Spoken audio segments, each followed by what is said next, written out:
Fala galera, sejam todos muito bem-vindos ao nosso Bonvicast. O tema de hoje será sobre modulação hormonal, um tema bastante polêmico, muito interessante, principalmente para as pessoas que estão passando aí pelo climatério, na menopausa, na andropausa. De antemão, gostaria de convidar vocês a se inscreverem aqui no nosso canal do YouTube, a comentarem aqui, deixem aqui por favor as dicas dos próximos temas para o nosso Bonvicast, tá? Lembrando que como é que funciona aqui a interação? Nós temos a voz do povo, chamado de Johnny. Johnny vai sempre trazer as informações, aliás, perguntas que vocês vão nos trazendo, as perguntas que são mais recorrentes. E eu vou trazendo um pouco do meu conhecimento médico, do meu conhecimento acadêmico, para tentar trazer um pouquinho aí de conhecimento para vocês. E claro, né, o intuito do nosso Bonvicast é sempre trazer informações de forma didática, sem perder o cunho científico. Mas aqui nós não temos o objetivo de fazer uma aula para profissionais da área da saúde, né? O nosso objetivo é trazer conhecimento para você que é leigo e a partir daí, se você tiver alguma dúvida com relação à sua saúde, com relação às considerações que você tem individualizada, procurar profissionais da área da saúde para que você possa se tratar, tá certo?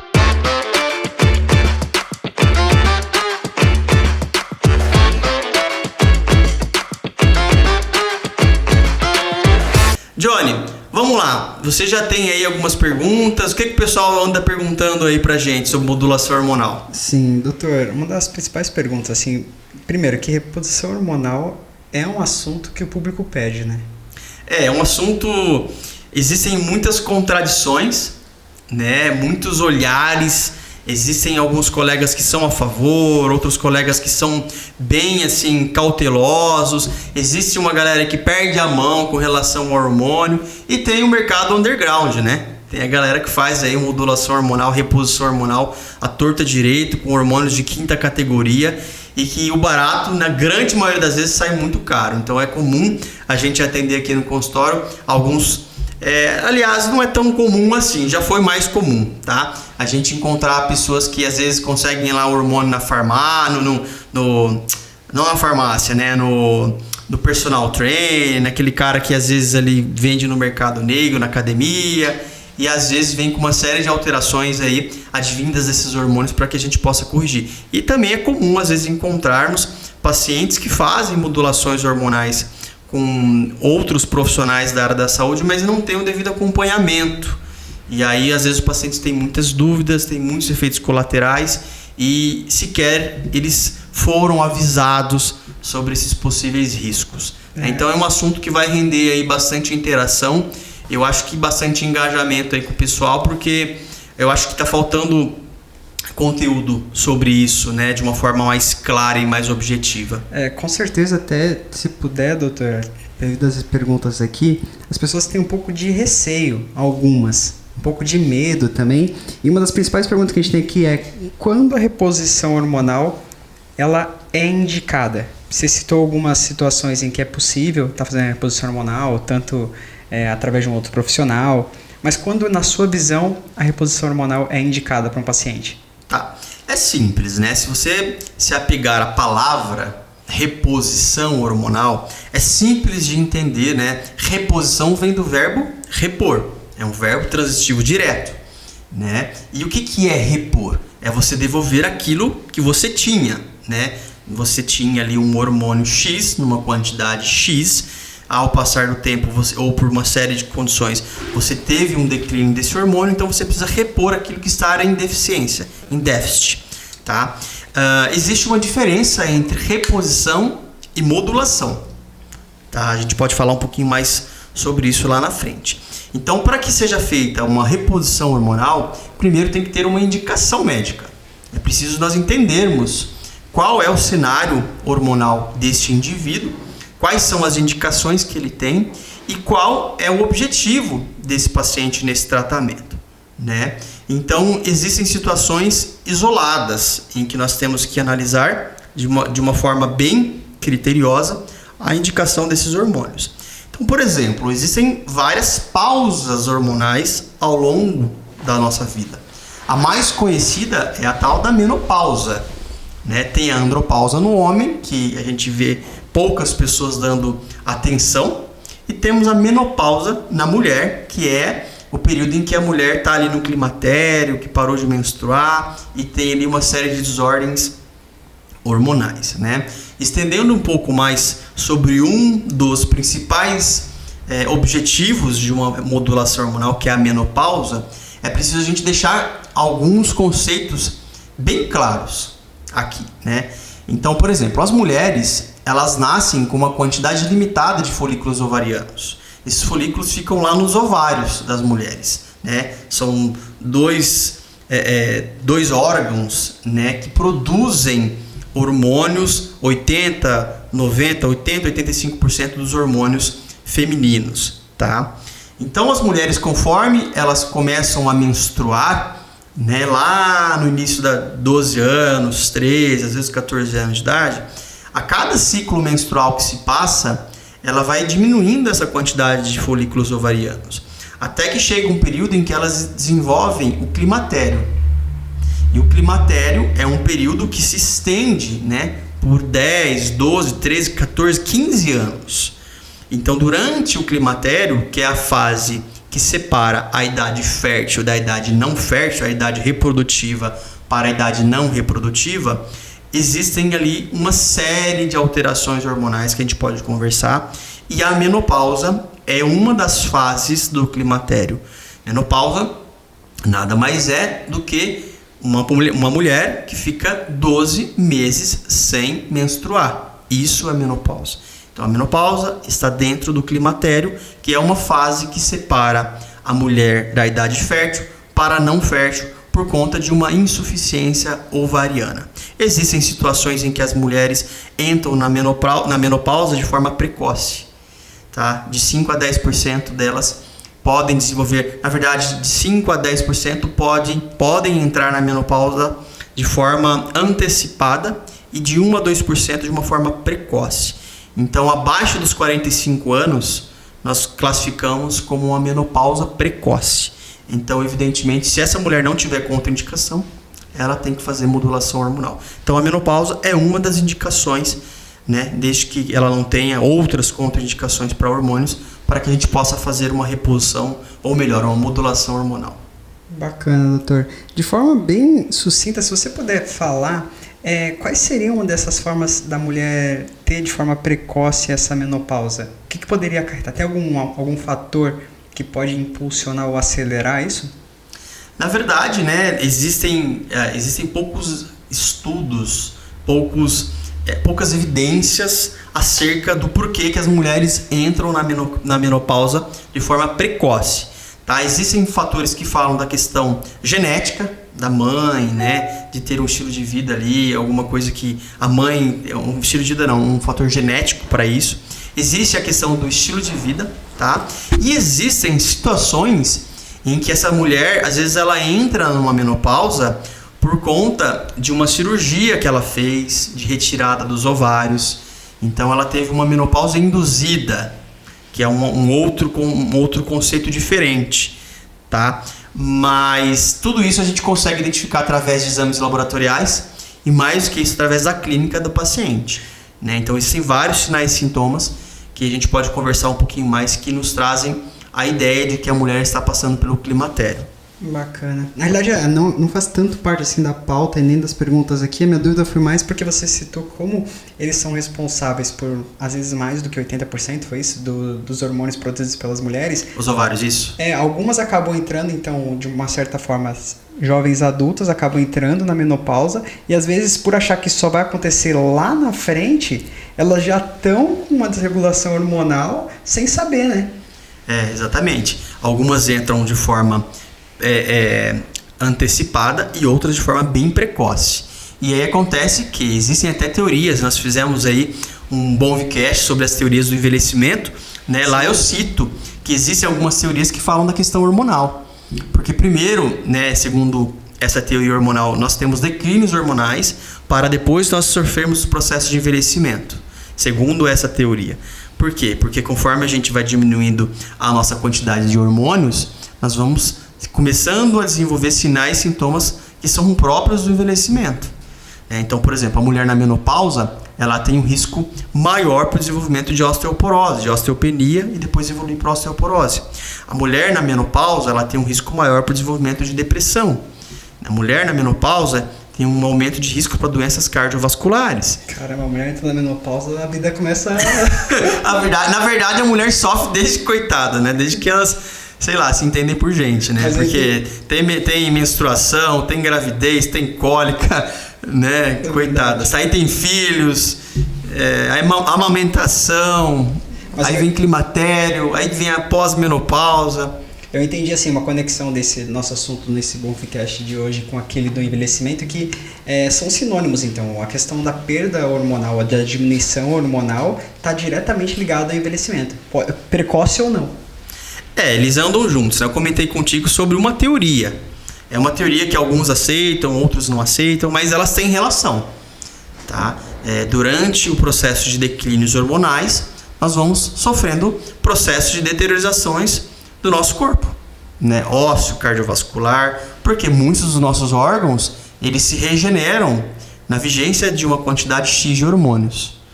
Então, existem situações em que a gente consegue regredir a idade biológica do indivíduo. Lembra lá que a gente comentou? Sim. Gente, se vocês não assistiram, né, o Bonficast sobre melhor idade, inclusive a gente trouxe uma paciente minha, a Marisa Santina e o Luizão, para falarmos sobre esse tema. Procurem aí que a gente falou bastante sobre questão de longevidade, tipos de idade cronológica, idade biológica, idade social, idade psicológica. Então, neste Bonficast, se você se recorda, a gente falou muito disso, né, da associação dessa questão de deteriorização dos nossos órgãos em vigência de diminuição dos nossos hormônios. Então, regular os nossos hormônios para um limite aceitável, para um padrão de uma normalidade, quando há indicação, a gente consegue devolver para o indivíduo uma melhora da qualidade de vida, né? No caso, a gente está citando aqui da menopausa. A gente melhora a qualidade da pele da mulher, a gente melhora o humor da mulher, a gente melhora a libido, a lubrificação vaginal. Então, de fato, a gente consegue trazer mais qualidade de vida. Mas não é simples, né? Com certeza. Tem que ter indicações, tem que ter exames de rastreio.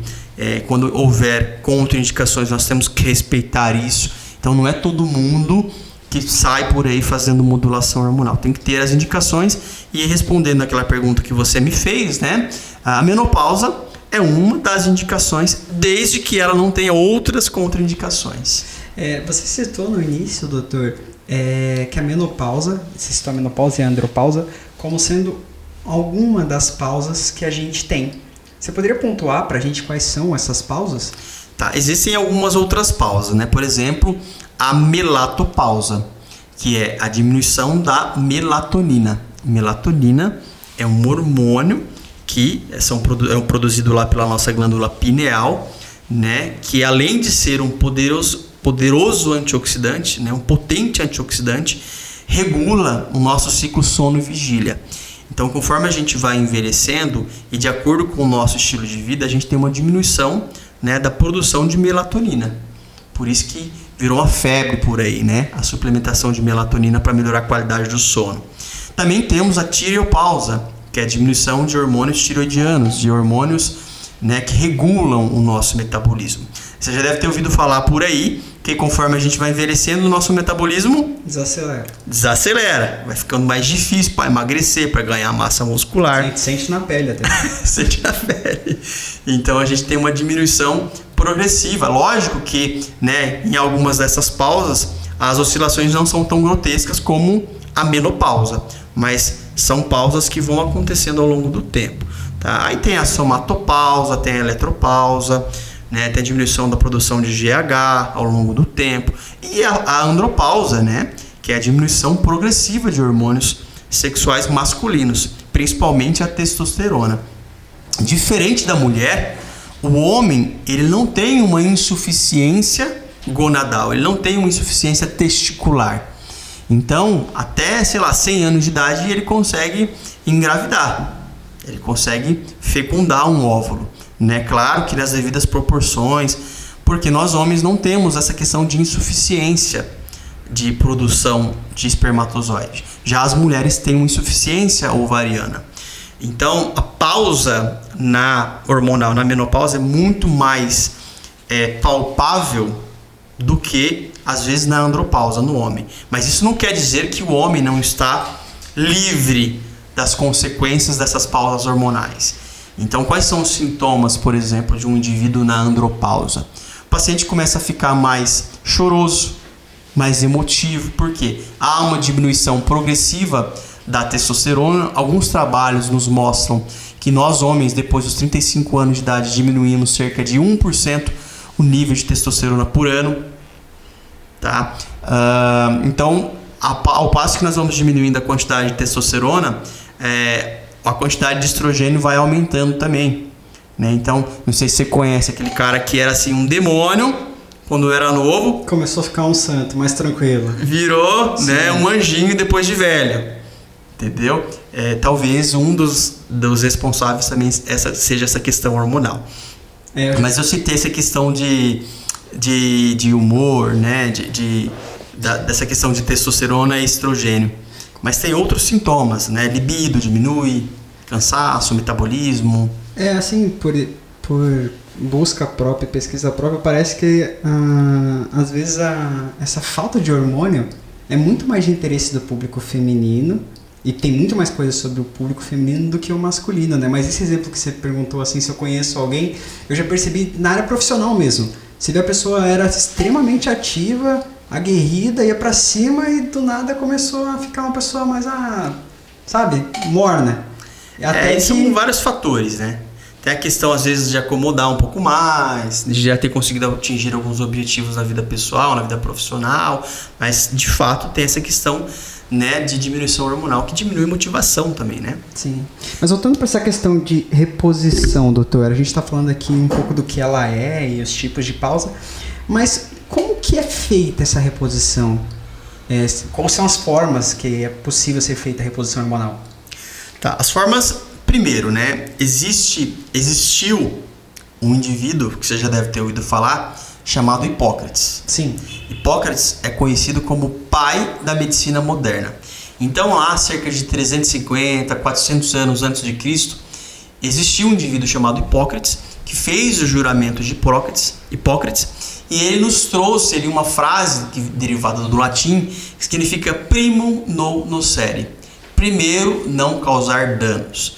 Então, qualquer terapia que você vai trazer para o seu paciente, né, no caso para o meu paciente, eu levo isso como consideração. Primeiro, não causar danos. E para a gente não causar dano para esse indivíduo, é preciso a gente entender a necessidade dessa pessoa, a individualidade dessa pessoa e, claro, os fatores que vão fazer com que essa pessoa tenha uma adesão no protocolo dele, né? Então, existem várias formas de realizar modulações hormonais. Existem hormônios via oral, via transdérmico, via adesivo, via intramuscular, injeção, via transdérmico, via subcutâneo, implante de pellets hormonais. Enfim, existem via nasal, via oral, existem várias formas de se realizar modulação hormonal. Claro que alguns hormônios a gente tem que respeitar algumas individualidades. Por exemplo, a indicação de ocitocina, que é o hormônio do amor. Eu gosto muito de usar intranasal, porque o acesso para o sistema nervoso central é muito mais rápido, né? Já a testosterona, eu não gosto de utilizar via oral, né? Nem via mucosa, porque o risco de aromatização é muito maior. Então, dependendo da finalidade do indivíduo, eu uso ou o gel transdérmico, ou o implante hormonal, ou mesmo o injetável intramuscular. Tá? Então, existem várias formas que a gente determina para dizer qual é a indicação para aquele indivíduo. E eu costumo dizer sempre nas minhas palestras que existe uma diferença muito grande entre modulação e reposição hormonal. Tá? Reposição hormonal, como eu disse, é algo que você repõe aquilo que você tinha em déficit lá atrás. Já a modulação hormonal, ela leva em consideração um conjunto de fatores para que esse hormônio que está sendo reposto não traga nenhum malefício, nenhuma alteração, nenhum metabólito lá na frente prejudicial. Então, eu gosto da palavra modulação, porque a gente consegue literalmente modular os níveis através de exames laboratoriais salivares, exames laboratoriais sanguíneos, através da clínica do indivíduo. Então, a gente consegue modular o hormônio de uma forma que a gente consiga trazer mais segurança no tratamento do paciente, né, e mais assertividade nas dosagens. Porque a diferença de um remédio para um veneno está na dose. Bacana, doutor. Eu percebi aqui que tem um tipo de reposição, acredito eu, tá? Que é uma dúvida muito frequente. E ela vem composta de diversas outras dúvidas, que é o que é a reposição hormonal bioidêntica? Tá. Na verdade, né, esse termo ficou conhecido nesses últimos 5, 6 ou 10 anos, porque começou-se a utilizar mais hormônios para tratamento de algumas condições, né? Na verdade, os hormônios bioidênticos, eles existem já desde a década de 40, desde 1940, tá? Mas o fato é que o hormônio bioidêntico, ele tem uma estrutura molecular exatamente igual, né, ao que o nosso organismo produz. Então ele tem uma afinidade 100% aos nossos receptores. Eles se encaixam com uma afinidade 100% igual ao que nós produzimos. Já os hormônios que não são bioidênticos, eles são análogos.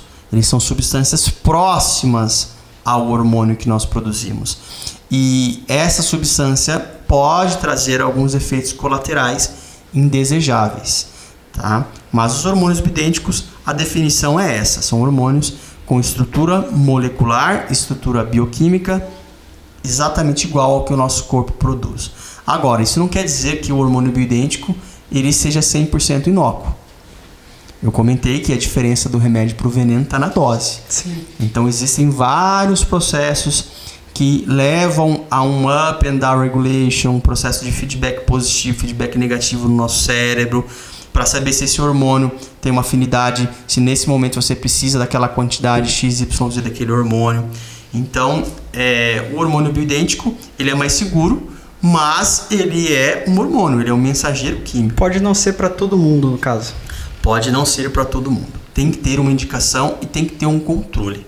Doutor, tá? E afinal, doutor, a reposição hormonal engorda ou não engorda? Essa é uma pergunta que eu recebo diariamente aqui no consultório. Na verdade, em algumas situações engordam e engordam muito. Por exemplo, você deve conhecer pessoas que...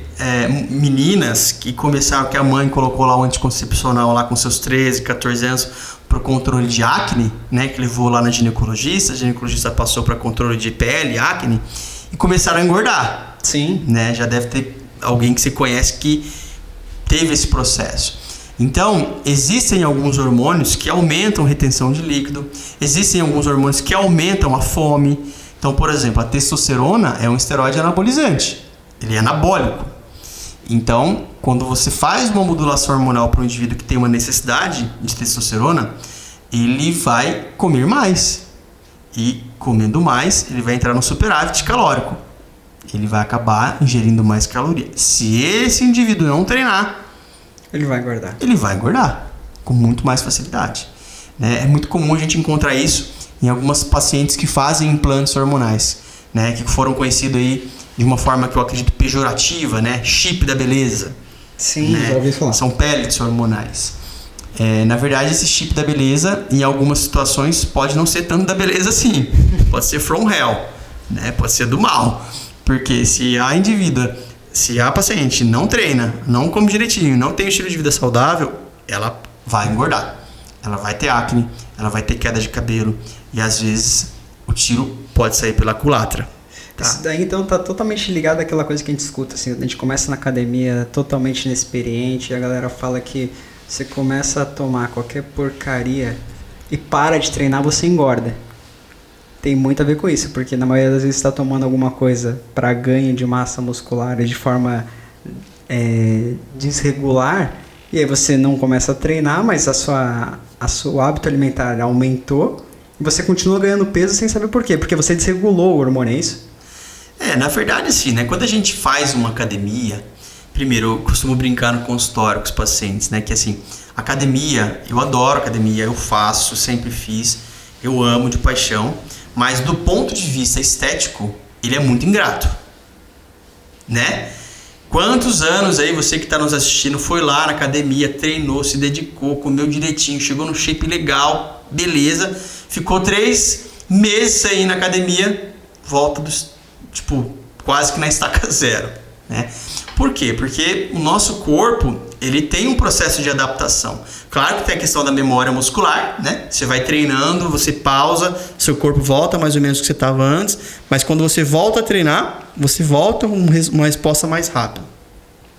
Mas o processo de ganho de massa muscular, de perda de gordura corporal, ele envolve vários fatores que não sejam apenas a academia. Aí envolve a questão da alimentação, envolve a questão do metabolismo. Se esse indivíduo fez uso de esteroides anabolizantes, né, de 5ª categoria, numa dosagem cavalar, seja como foi que ele fez essa questão de modulação, se ele não teve uma indicação para isso, se ele não teve, na verdade, um planejamento e um tratamento preciso para isso, ele pode dessensibilizar os receptores e esse paciente pode ter, sim, repercussões lá na frente que pode custar caro, né? Esse paciente, por exemplo, pode ter uma aromatização dessa testosterona, virar estrogênio e aumentar o risco de ginecomastia, né? Que é o crescimento de mama.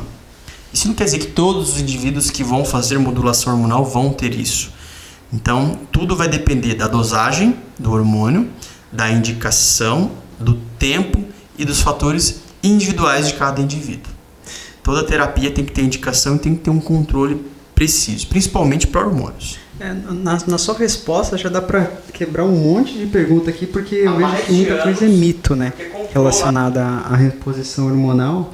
E uma questão assim, de pessoas que têm medo da reposição hormonal, por N fatores, por ter visto pessoas que fizeram de forma errada, ou por ter tido perto dele resultados ruins, eles têm medo e têm a preocupação de que tem como uma pessoa nunca precisar de uma reposição hormonal, ou sempre será necessário, no decorrer da vida dela, de um indivíduo que busque pelo menos essa melhora, a necessidade da reposição hormonal?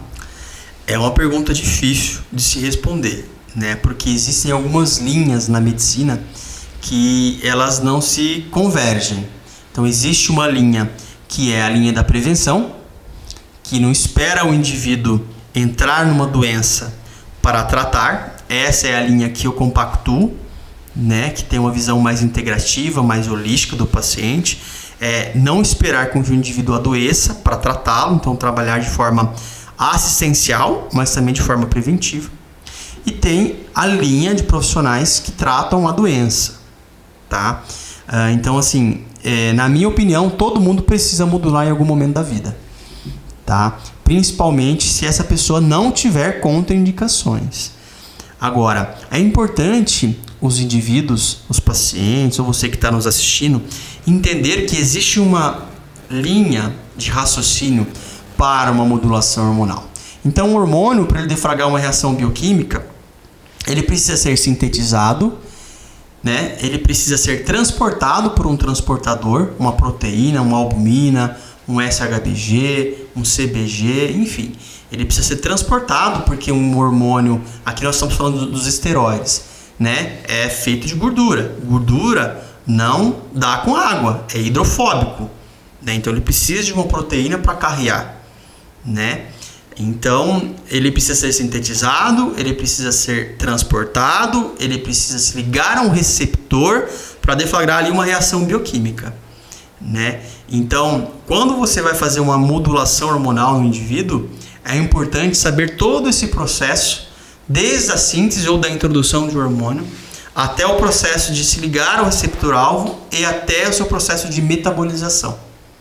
Hoje mesmo eu atendi um paciente que me trouxe algumas características, vem fazendo uso de dehidroepiandrosterona, o famoso DEA, 100 mg nos Estados Unidos, o DEA. 100 mg? 100 mg, que na minha opinião é uma dosagem bem alta, né? Porque o médico indicou para ele 100 mg, talvez naquele momento ele precisasse dos 100 mg, mas ele não fez um acompanhamento recorrente, foi comprando isso, pedimos exames laboratoriais para ele, Na verdade, hoje foi o retorno dele. Pedi exame salivar para ele. E aí ele veio com uma série de alterações metabólicas por conta de uso irregular do dehidroepiandrosterona. Inclusive, nós temos um vídeo aqui no nosso canal do YouTube falando isso, né? Que o DEA talvez não é tudo isso que te venderam. Ele é excelente, ele é ótimo, eu amo, mas tem que ter indicações e tem que ficar muito atento com relação aos seus metabólitos finais. A gente podia fazer também um vídeo depois, doutor, um Bonvicast específico de alguns tipos de hormônio, porque aqui a gente está falando da reposição de uma forma geral, né? De uma forma geral, né? É um assunto muito longo, né? É um assunto muito longo, muito gostoso de se falar. É o meu dia a dia aqui no consultório. O DEA mesmo, como eu estava dizendo, muita gente usa porque ele é um metabólico, ele é um processo, ele está lá em cima na cascata de modulação hormonal e ele pode virar testosterona, né? Então muita gente usa pensando que vai anabolizar, vai ganhar massa muscular. Mas, por exemplo, na mulher, ele aumenta 4 vezes o risco de desenvolvimento de testosterona. Já no homem, ele aumenta cerca de 4, 5 vezes o risco de metabolização para o estrogênio. Então a mulher pode ter efeitos andrógenos e o homem pode ter efeitos feminizantes. Né? Pode ter de acordo com a dosagem. Então talvez, apesar de ser um hormônio top, que eu gosto, que eu acho que tem que usar em alguns momentos, quando tem indicação, ele pode ser um vilão. Não é bonzinho. E também a gente podia fazer talvez algum nesse sentido de um vídeo específico de hormônios femininos e hormônios masculinos, né? Óbvio que muitos deles se cruzam, como o exemplo que você está dando da testosterona, mas cada um tem a sua necessidade, né? Que é justamente o exemplo do DEA que você está dando. Na verdade, assim, né? Os hormônios, a gente tem uma quantidade X de hormônios tanto no sexo feminino quanto no masculino, né? Agora, existem variações de acordo com o sexo. A mulher, por exemplo, tem muito mais estrogênio e progesterona do que o homem. Mas isso não quer dizer que o homem não precise desses hormônios. Agora, a mulher também tem menos testosterona do que o homem. Também não quer dizer que a mulher não precise da testosterona. Então, os nossos hormônios, eles se comportam como uma orquestra, né? Em que assim a gente tem que ter ali um ritmo para que a sinfonia ocorra de uma forma correta. Né? Então, eu não gosto muito de separar hormônios femininos e hormônios masculinos, porque isso pode gerar uma certa confusão na cabecinha das pessoas. O que talvez seria interessante a gente trazer aqui, vai depender da interação do pessoal. Gente, se vocês estão gostando, deixem aqui a pergunta de vocês, tá? Talvez de um hormônio X, Y, Z que vocês queiram que a gente aborde um pouco mais, de forma mais aprofundada, tá bom? Porque esse assunto ele é muito extenso. É tema aí de pós-graduação, né?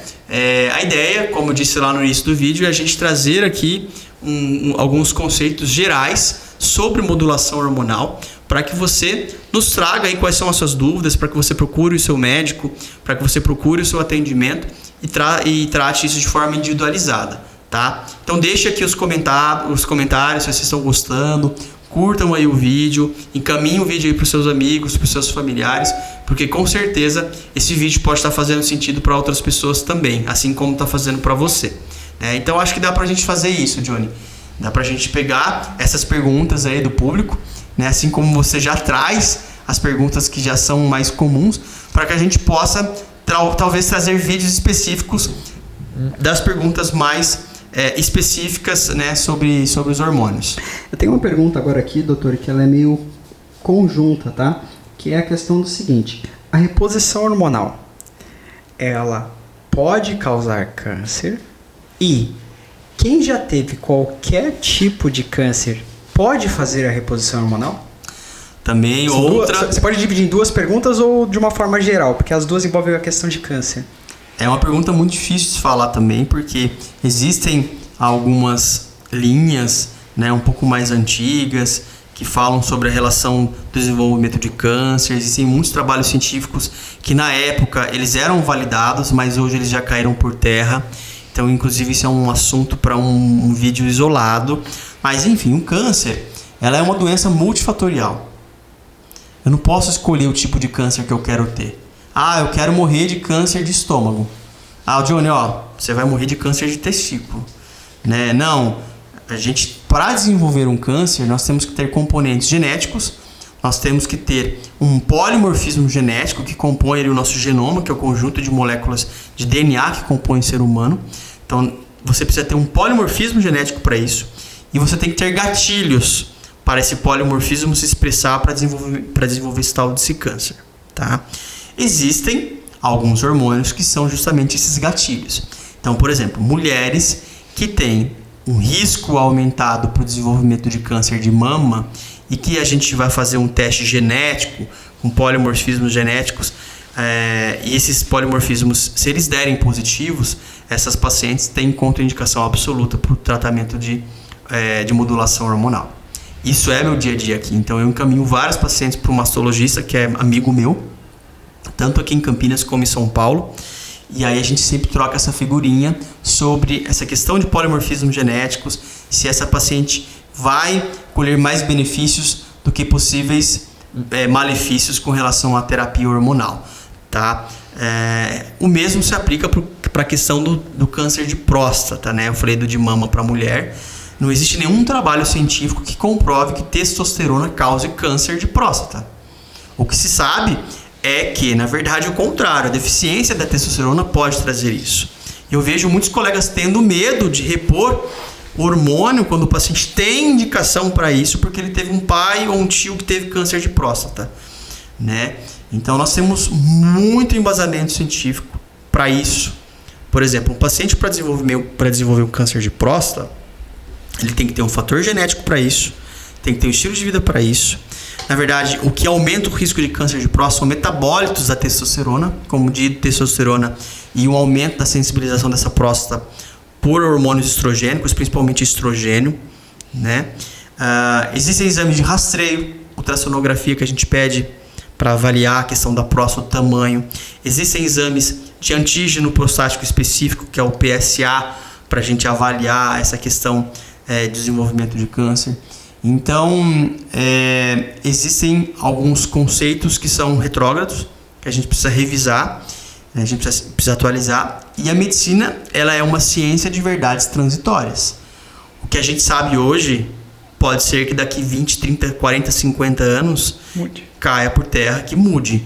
Então, hoje, o que a ciência nos traz é que existem sim alguns cânceres, alguns tipos de doenças que são hormônio dependentes. Então, aqueles que a gente tem conhecimento a gente evita, tá? Mas isso não necessariamente vai acontecer com todo mundo.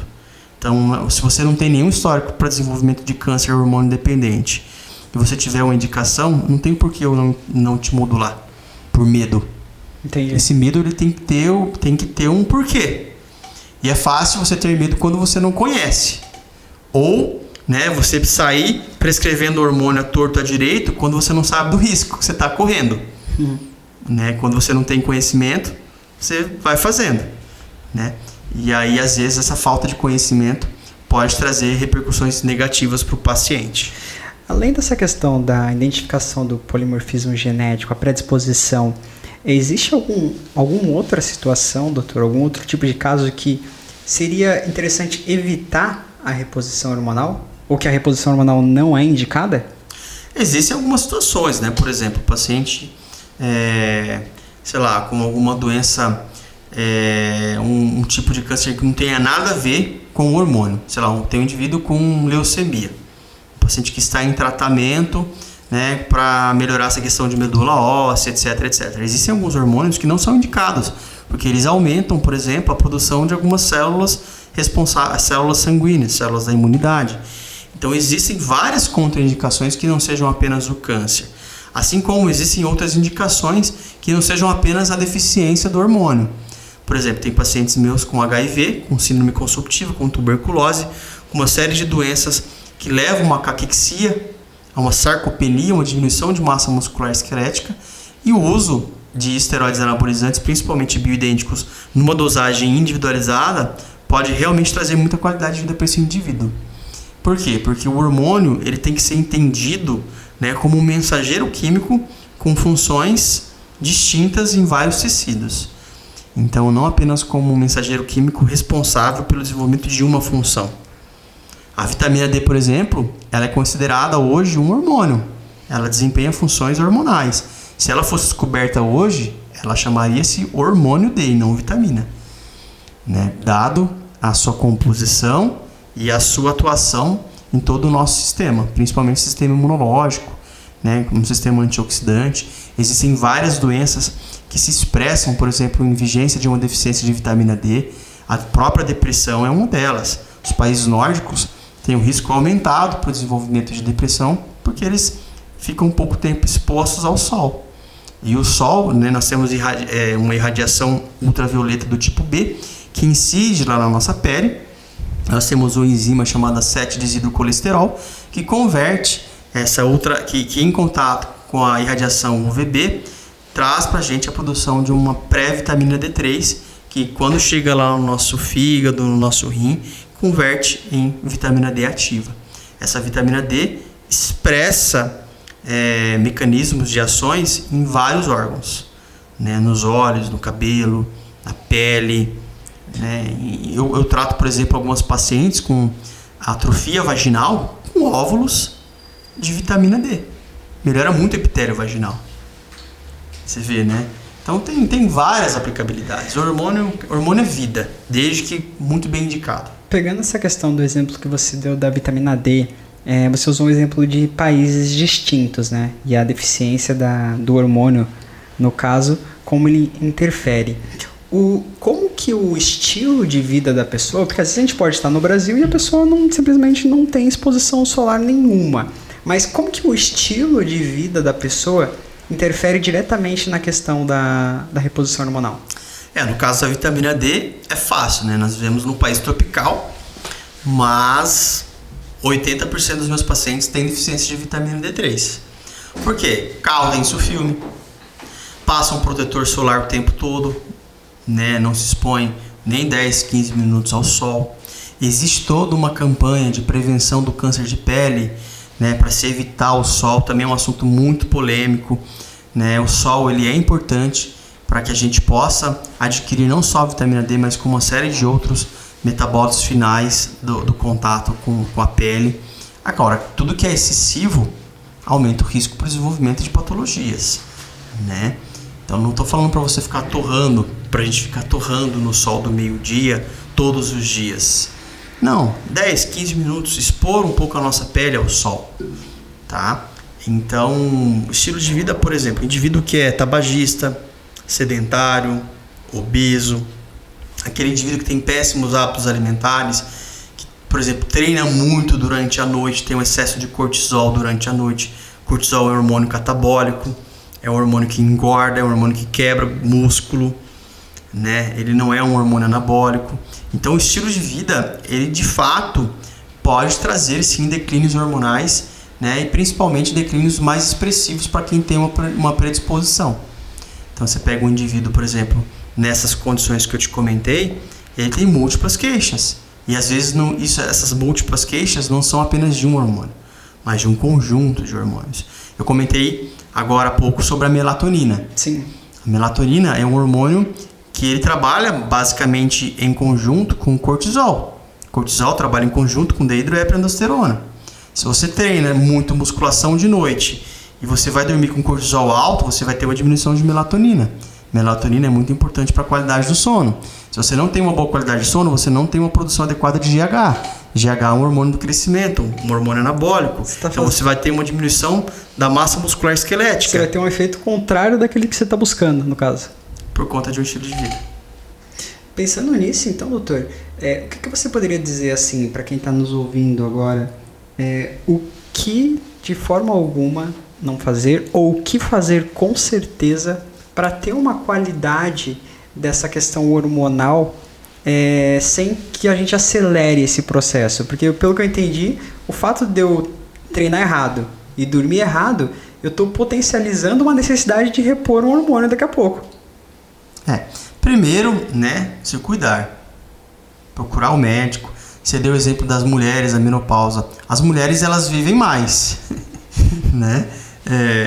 E um dos fatores também para isso é que elas se cuidam mais. Normalmente elas fazem os exames de rastreio, vai lá, faz o Papa Nicolau, a mamografia, ultrassom de mama. O homem, ele tem mudado um pouco esse comportamento, tem procurado mais os médicos para fazer o exame do toque, o PSA, mas ainda menos do que as mulheres. Então, a primeira mensagem que eu quero trazer para o pessoal é justamente isso, né? Se cuidar um pouco mais, não esperar desenvolver uma doença para procurar o médico. Hoje nós temos aí o acesso a informações. Então, as informações elas estão aqui, de forma gratuita. As pessoas elas podem aproveitar essa informação, pode entrar para um ouvido e sair para o outro, né? Então, eu já atendi pacientes, por exemplo, que nunca fizeram exame de sangue com 50 anos de idade. Caramba. Porque, graças a Deus, teve sorte, não precisou ir no médico, né? Mas, às vezes, ele tem ali uma condição de saúde que não foi investigada e aí ele pode sofrer muito por conta de um descuido. Então, primeiro, se cuidar, né? Procurar profissional antes de desenvolver uma doença e ter bons hábitos alimentares, um bom estilo de vida, treinar de forma regular, comer de forma regular, beber bastante água, suplementar aquilo que tiver deficiência. Agora, só se sabe que tem deficiência depois que você investiga, né? Então, a mensagem final é realmente se cuidar. Essa é a ideia. Bacana. Acabou as É isso? Acabaram as perguntas? Eu falei que o tema, né, ele é extenso. Se deixar, a gente fica aqui 3, 4 horas falando sobre modulação hormonal. E então é isso, gente. Obrigado aí para você que assistiu o nosso Bonvicast. Lembrando que também temos esse episódio lá no Spotify. Temos alguns cortes lá no nosso canal do Instagram, no Facebook. Então você que está gostando aí do Bonvicast, deixa o seu joinha, comente, porque com certeza essas métricas aí vão nos estimular a produzir um pouco mais de conteúdo, tá bom? Deixo aqui para vocês o famoso beijo do Doc. Nos vemos no próximo Bonvicast.